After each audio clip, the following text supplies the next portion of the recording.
I'm Jeanette Chia, and this is Making It in Melbourne. My guest today is Sri Venkatesan, the co-founder of NextXR Group. Now, Sri was born in India and spent 5 years in Singapore before moving to Melbourne. She has such an incredible story of starting her business during lockdown with, as she says, a baby in one arm. And her stories of networking and finding her first clients are truly some of the more unusual ones that you might have heard. Sri's story of resilience, creativity and technology is really inspiring, and keep an ear out for her very unique hiring strategy.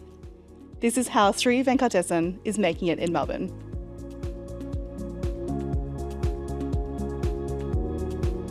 I'm in the studio with Sri Venkatesan, the CEO and founder of NextXR Group. Thank you for joining me today. Thank you, Jeanette.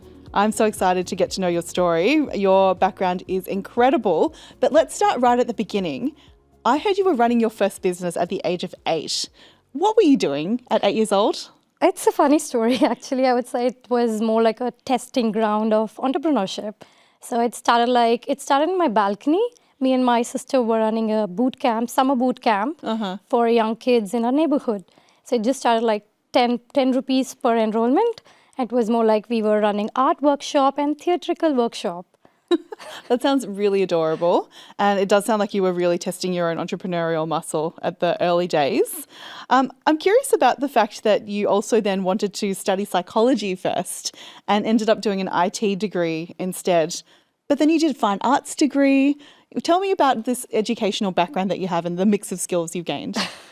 So I like to read people. I like to understand their emotions and everything. So I wanted to delve into psychology, but my parents were like kind of little orthodox. So they were like, do engineering because that was the trend back then. So they were like, study something in IT, then you can start something on your own, because they knew that I had a passion for it. And art was something I always loved.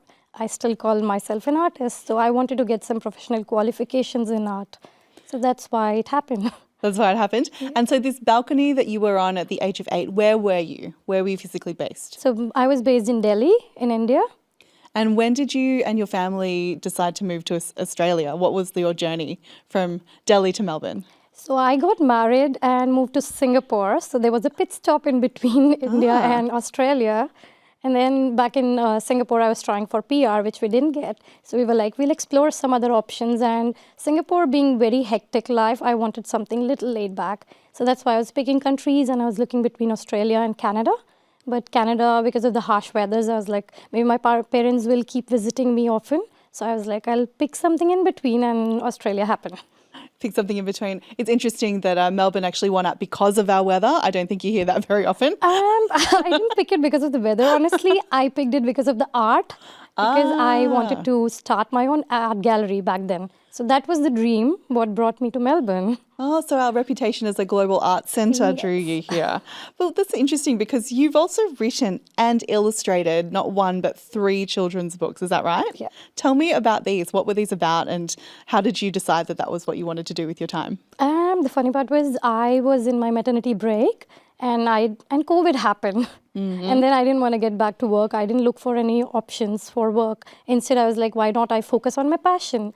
And I used to write poems back when I was in school for my friends' birthdays. So writing was something that was part of me. So I thought, why not explore? So I started fiction writing, and my first book happened when I delivered a baby. So she was just 1 month old, and I was like breastfeeding, typing. That's how it was. And so the first book is based on my father's real life experiences. So it's a bit of fiction and real life stories. And targeted for like very little kids? No, it's like young adults, I would say. Okay, wow. And people can still find these books somewhere? Yeah, they are available in Amazon. Wow. And so now this writing passion also led you to be collaborative with the Sari Collective here in Melbourne, is that right? Yeah. Tell me about the Sari Collective and that relationship that you have with them. So I was writing parenting blogs for them because my journey being a migrant mother, which I didn't have much support here. So I was exploring different angles on what I can do. So I started writing about my journey. That attracted them, and they called me whether I can write some blogs for them. I love the fact that the Sari Collective is this incredible organisation for South Asian Australians to kind of amplify their voices through media. And it sounds like you and the founder of the collective got on very well. So that's amazing. Now, tell me a little bit more about, I guess, your journey practically to come to Melbourne. So you chose it because of its art centre, because it's, you know, maybe a bit closer to home.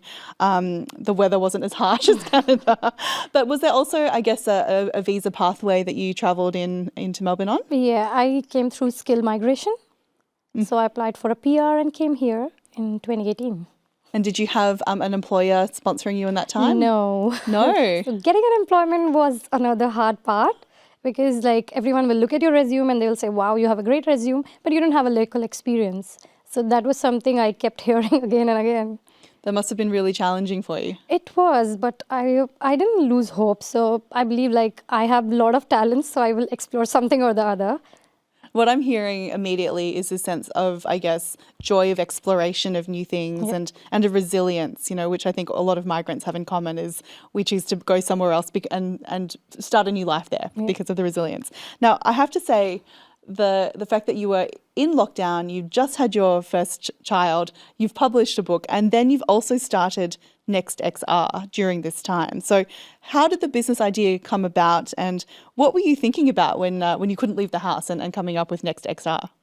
So I was looking like, because it was a maternity break and COVID happened, so I can't go out. So I was just looking at different tech options where I could explore, because coming from a technology background, I was like, okay, I'll explore something and I'll get some more skills, so then I can look for jobs. But then having little one in my hand, I didn't want to get back to work. I was like, probably this is the time I can start something on my own.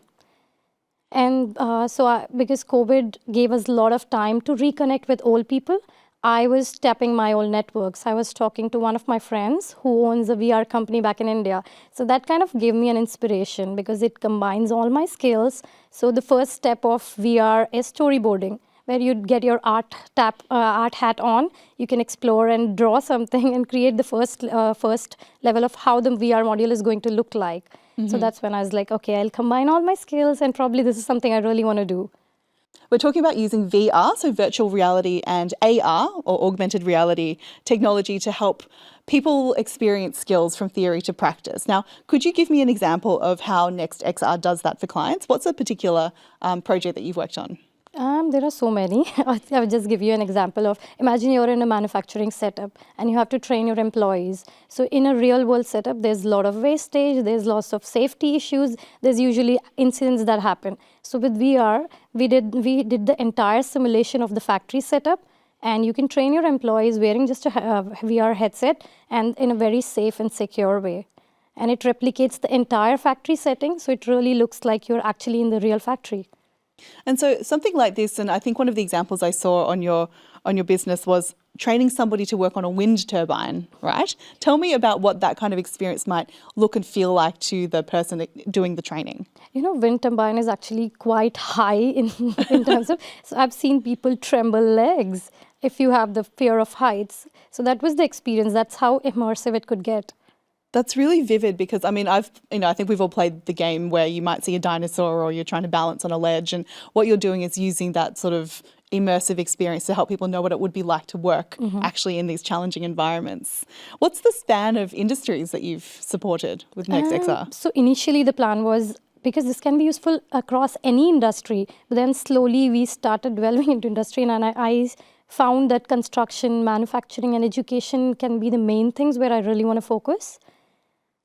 And is Melbourne a particularly good place to build a training business, do you think? Like, why does this business work particularly well in Melbourne? There are a lot of RTOs, and I really see a gap between practical learning, theoretical and practical experience, right? We can't really put newbies in a factory setting because there are chances of incidents happening. So that's where VR can come in. So you can train all your staff, all your students in a very safe and secure way without causing any damages. Oh, so that's really filling a gap of that practical experience that people are looking to gain. Now, it's one thing to come up with this cool idea and understand that it knits together your creative skills and your technology skills, but I'm wondering about how you went about, leveraging a new network in Melbourne when you were starting this business. How did you use your network to make it go from 0 to 1? That was the hard part. So when I started, I wanted to be in Melbourne first, but then our first project was in Egypt. In Egypt? Yeah. How did that happen? So that was through one of my networks. So I was just having a random chat, and he was like, he's in manufacturing, and I was just talking about brainstorming ideas, because back then, now today, if you want to see a solution, you give me 10 minutes using AI, I can just create a prototype. But back then, it was not the same thing, right? Showing everything through videos, and I didn't have enough case studies to showcase then. So that was more like brainstorming. What are the different things? What are the challenges you face in manufacturing? Then I was like, why not you do a safety inspection through VR? So that's how it just happened. Safety inspection through VR. And so this was somebody you met at a networking event or a pitch event? No, they knew me back from Singapore. Oh, wow. Okay, so you really tapped back into your networks. Yeah. And how did you actually find building your new networks from scratch in Melbourne? Did you have a particular strategy that you used to find your next community of people to help you? No, that was like more like I wanted to gain some visibility here, because starting a business without a network is hard. So I went to each and every event that happened in Melbourne. You name it, I would have been there. Either me or my partner or somebody from NextXR would have been there. So that's how it started. And I wanted to understand what are the different businesses here, how people face challenges, what are the different ways I can resonate and connect with each other. So I basically wanted to grow my network here first. I love the fact that, you were saying you just kept showing up to different things. And I think sometimes what I find is it's the most unexpected places where you find the people to support you. So you had someone from Singapore. I also heard that you had a contact from a mother's group. Is that correct? Yeah. So tell me about how that came about. My first project in Australia happened through Mother's Group. Yeah. So this is a very nice initiative which I never knew about until I became a mother. So you connect with a lot of mothers who are going through the same journey. They talk about with no judgments there. So just talk. So kind of I validated my idea of business there. And then one of the mothers in that group, her husband was in ETEL. So ETEL was my first customer in Australia. That's incredible. I think that it just is such a beautiful illustration of how the personal and the professional can combine. And just because you meet somebody in one context doesn't mean that there can't be flow-on benefits and relationships in others. So thank you for sharing that. And I guess since then, you're now an established founder, and we'll get to the size of your operations shortly, but you've now built a much more broader supportive network. You've engaged with lots of accelerator programs. What have these spaces given you? And I guess, can you name some of the programs that you've been part of that have helped you on the journey? Yeah, before I actually dwelled fully into the business, I did an accelerator with SB Australia. So they gave me an insight of how to run a business in Australia, because every market works differently. So the skills and whatever I have learned in Singapore was very different from here. So I kind of validated the whole idea of how to scale up and what are the things that may work here. And because I knew nothing about investments, so I wanted to understand more. So this program really helped me in that, getting all the insights about Melbourne and whole of Victoria, I would say. Yeah. For any migrants listening who are thinking of doing business in Australia, what were some of those particular cultural things that you observed? Okay, so this is going to be a tricky one, because coming from Singapore, the technology adaptation is very different. So if you talk about a technology, a future tech, people will be ready to try. But here it wasn't the case. So you literally have to give them entire case study of how, what, ROI, everything. So that was a very huge gap which I saw. And it was a little hard to get started here. That's why my first customer was in Egypt, not in Melbourne. And you really kind of touch on something interesting, because I do hear this quite consistently around the fact that the risk profile of Australian businesses and maybe even investors can be a little bit lower than what we see overseas. And that's a really distinct example of how it can be different, is they're looking for more evidence before they try something new. I wonder if that might change as we continue to grow the innovation ecosystem. Now, I want to talk about NextXR Group as a company. You now have 50 staff across 4 different countries: Australia, India, the US and Singapore. Now, that is a significant operation. Congratulations, first of all. And secondly, you've done this without any external funding. Now, I often get told, oh, you have to raise capital, that's the sign of success. But you haven't done that. So what does it mean to you to have built this entirely on your own terms? This is a proud moment for me, obviously, because when I started, I was looking for investments, but I didn't know where to go. So I was like, okay, probably I have a great product and I know this can scale up. So I started tapping on my network and getting some customers, and slowly the sales was doing the wonders. So I was like, I don't need funding at this moment. And slowly we started NextXR Singapore. And then we went to CES. There we started, okay, there is a huge opportunity in US. So we started US. And I got a grant to start a shop in India. So it was an export market development grant, which helped me start operations in my roots. So that kind of helped me everywhere. So I didn't need investment until now, but now today we have a team of 50 plus, it's growing. So we have come to a stage, we have a product in hand. So we are looking for investments now. But to anyone starting, I would say, let's not wait for investments. Just get started. If you believe in yourself, you should just get started. I think something that I noticed is that having an Australian brand for my company is actually quite powerful when we go into other markets. There's a level of trust associated with the fact that, I mean, we're an Australian education brand and that's got quite a strong international signal. Have you found that as well? And what does having an Australian company mean to your overseas customers? Yeah, that adds a huge level of credibility because they see that we do enough due diligence to start a company. So that's one of the things. And whenever you step in as an Australian company in any overseas countries, so they see you as real value. So that's one of the aspects, and it immediately changes saying anything else, right? Isn't it funny though, because earlier when we said, you know, there's a lot of due diligence done on Australian technology and companies, it's almost like the reverse benefit of that is that people then see Australian companies as being trustworthy, like good performers. So it's kind of it's a double-edged thing, right? Yeah. More recently, you've actually created the NextXR Hub, which helps migrant entrepreneurs pitch a software idea and work with your team. Yeah. And given that you've kind of gone through this journey yourself, what made you want to actually do this and add another sort of arm to your business? So it was more like I didn't want anyone to go through the struggles which I went. So we started NextXR Hub, where anyone coming with a tech idea will help you build a minimum value product, which you can take to the market. So that kind of help and support we kind of missed. So that is something I wanted to give it back to the fellow migrant entrepreneurs. That's incredible. I think after this podcast, you might have an influx of applications. Are there any criteria that people need to meet in order to work with NextXR Hub? We validate those ideas because I can't be building everything, right? So one of the interesting, which came through NextXR Hub is Dress AR. So we are building a product called an app which measures your body size and gives you the right fitting. So it's like a personal dressing assistant. And it's not there for Android yet. So this is going to be the world's first app that facilitates this thing for Android. That's very cool. And you're helping somebody bring that to life. Yeah. That's fantastic. Now, I need to just kind of ask you a little bit about your mindset and the way that you think about yourself as a leader, as an entrepreneur, because the way you're coming across is so confident, it's so self-assured. Do you feel that all the time, or is it do you ever have moments where you falter, you doubt yourself?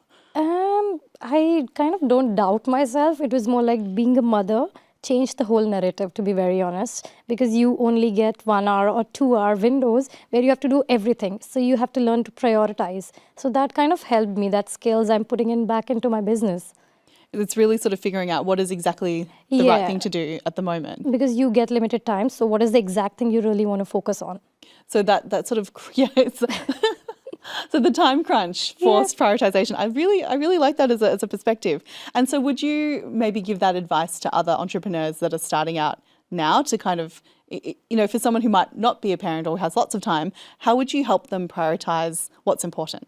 Like most people, when they're starting up, they will be focusing on investments angle. Rather than focusing on investment, if you believe in your product, if you see that there is a real value and there's a real help which you're solving or real problem you're solving, just get started. Start drumming about it. Start spinning a story. For me, the shift changed when I started talking about my story rather than the product. Initially, it was about, this is what I do. This is about, I build VR and AR solutions. So that was not really resonating with people. When I started talking about my motherhood journey and being a mother and starting my own business, having a little one in the hand, that changed the entire thing. So it's about spinning your own story rather than just the idea. So leaning into your identity and the different things that make you who you are in the context of entrepreneurship, you found to be a strength. And did you find that also working in a sales meeting? So you just say you're trying to get a university across the line as a customer. Did that same kind of storytelling approach work in that sort of sales perspective? Yes, it did actually, because people are more connected and they find dots to connect with you. and they don't really want to do business with the company. They want to do business with you. So they want to see you as a person, understand you as a person. So that perspective entirely changes when you start spinning a story, or start with an episode, or start with a story. So you're setting culture, you're setting direction.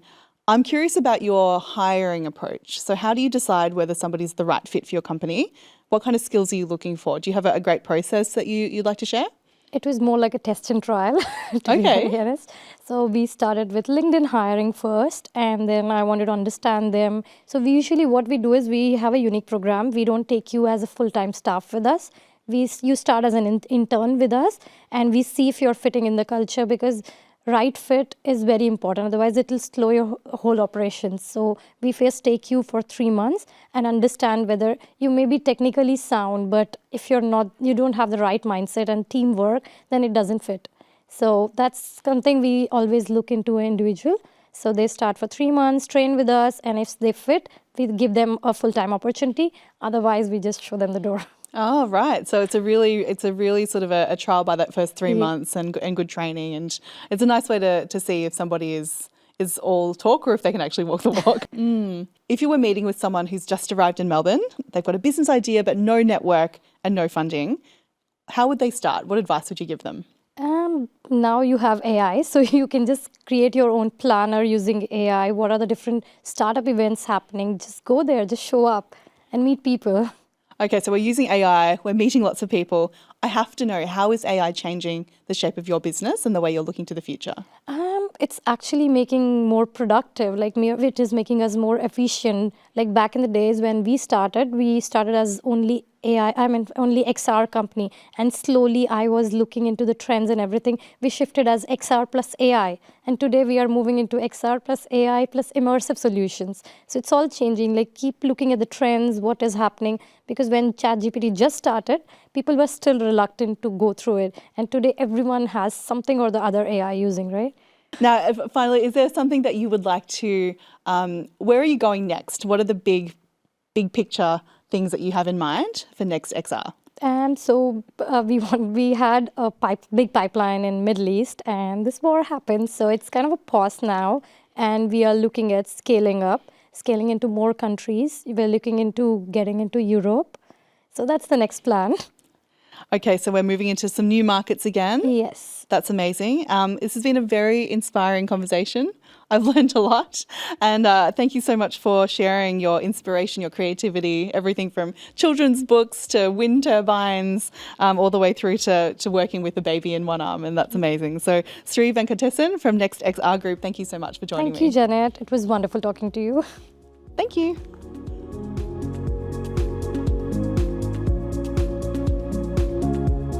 That was Sri Venkatesan, the co-founder of NextXR Group. And gosh, what an incredible story. I particularly love her poise, her confidence. She just knows what she's doing. And sitting next to her and listening to the way she thinks about her team and her growth really inspires me to want to go to the next level as well. I'm Jeanette Chia. I've been building my business in Melbourne for the last 9 years. And listening to the stories of entrepreneurs is one of the best parts of my job. On the next episode of Making It in Melbourne, I'll be speaking to Alvin Hermanto, the founder of Relab, a product, creative and design agency helping some of the biggest brands in Australia. Listen to it wherever you get your podcasts.